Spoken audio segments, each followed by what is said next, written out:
আসসালামু আলাইকুম। আপনারা সবাই কেমন আছেন? আশা করি অনেক ভালো আছেন। তো জাস্ট নতুন একটা ভিডিওতে আপনাদের সবাইকে স্বাগতম জানাচ্ছি।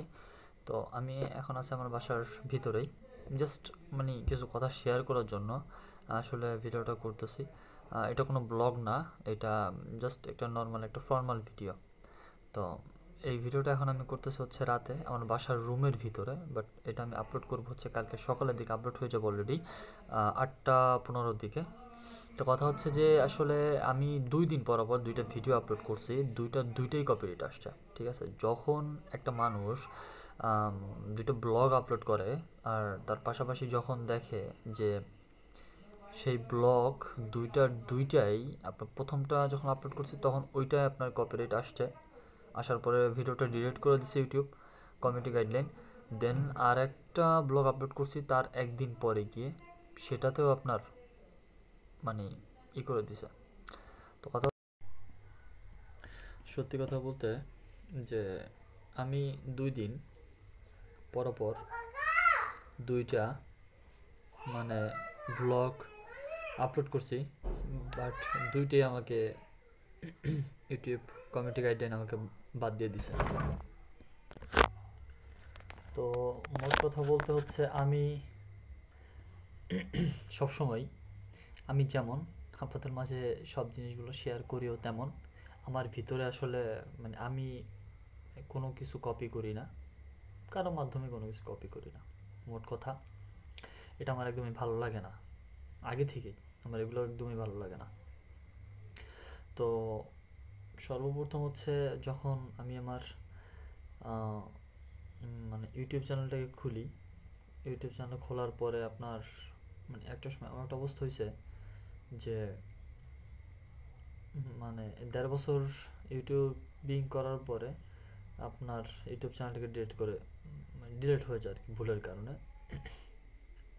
তারপরে শুরু করার পরে আলহামদুলিল্লাহ সাবস্ক্রাইবার যাওয়া হওয়ার হয়েছে এখন। বাট কথা হচ্ছে যে আসলে ধৈর্য ধরে লেগে থেকে কাজ করলে সফলতা অবশ্যই আসে। এটা আমি আমি প্রমাণ। আমি বলতেছি সেটা হচ্ছে আমি প্রমাণ। আমি এভরিডে এভরিডে ভিডিও বানাইতেছি, এভরিডে প্রতিদিন প্রতিদিন আমার ভিডিও আছে, প্রতিদিন আমি ভিডিও করি। মাঝ থেকে যখন আমি কিছু কিছু যখন কমিউনিটি গাইডলাইন হোক, কমিউনিটি পোস্ট হোক, যেগুলোই হোক, এগুলো যখন আমি না বুঝি যখন একটা জিনিস একটা পোস্ট করি, তখন যখন একটা পোস্ট যখন বাদ হয়ে যায়, ওই জিনিসটা সব থেকে বেশি খারাপ লাগে আমার নিজের কাছে।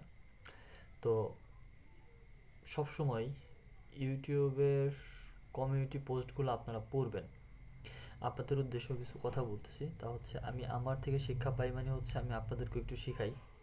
আপনারা কমিউনিটি পোস্টটা পড়বেন, কমিউনিটি গাইডলাইনগুলো পড়বেন। যখন পড়বেন আপনারা অটোমেটিক্যালি আপনারা বুঝে যাবেন যে আপনাদের কি কি করণীয় আছে। তো সর্বোপরি মোট কথা হচ্ছে যে আসলে আপনি যদি পার্সোনালি ভাবে যদি আপনারা মানে ভ্লগিং করতে চান, তাহলে আমি বলবো যে আপনারা আগে কমিউনিটি গাইডলাইনের আপনি সব কিছু পড়বেন। কারণ আপনি যখনই পড়বেন তখনই আপনি আস্তে আস্তে জিনিসগুলো বুঝতে পারবেন, আস্তে আস্তে জিনিসগুলো রিয়েলাইজ করতে পারবেন।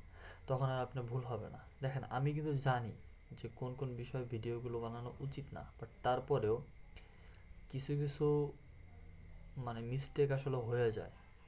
এটা কিভাবে হয় এটা আমার নিজেও জানা নেই, বাট জাস্ট একটা ইনফরমেশন আপনার মাঝে শেয়ার করলাম। ভিডিওটা বেশি লং করব না। তো আমি বলবো যে আসলে আমার আমার ব্লগগুলো যদি আপনার ভালো লাগে থাকে, বা আপনার যদি আমার ব্লগ ভালো লাগে, অবশ্যই অথেন্টিক ব্লগ, ঠিক আছে, যদি ভালো লেগে থাকে, লাইফস্টাইল ব্লগ যদি ভালো লেগে থাকে, অবশ্যই আমার ইউটিউব চ্যানেলটিকে সাবস্ক্রাইব করবেন আর ফেসবুক পেজটিকে ফলো করবেন। সবাই ভালো থাকবেন, সুস্থ থাকবেন। আসসালামু আলাইকুম।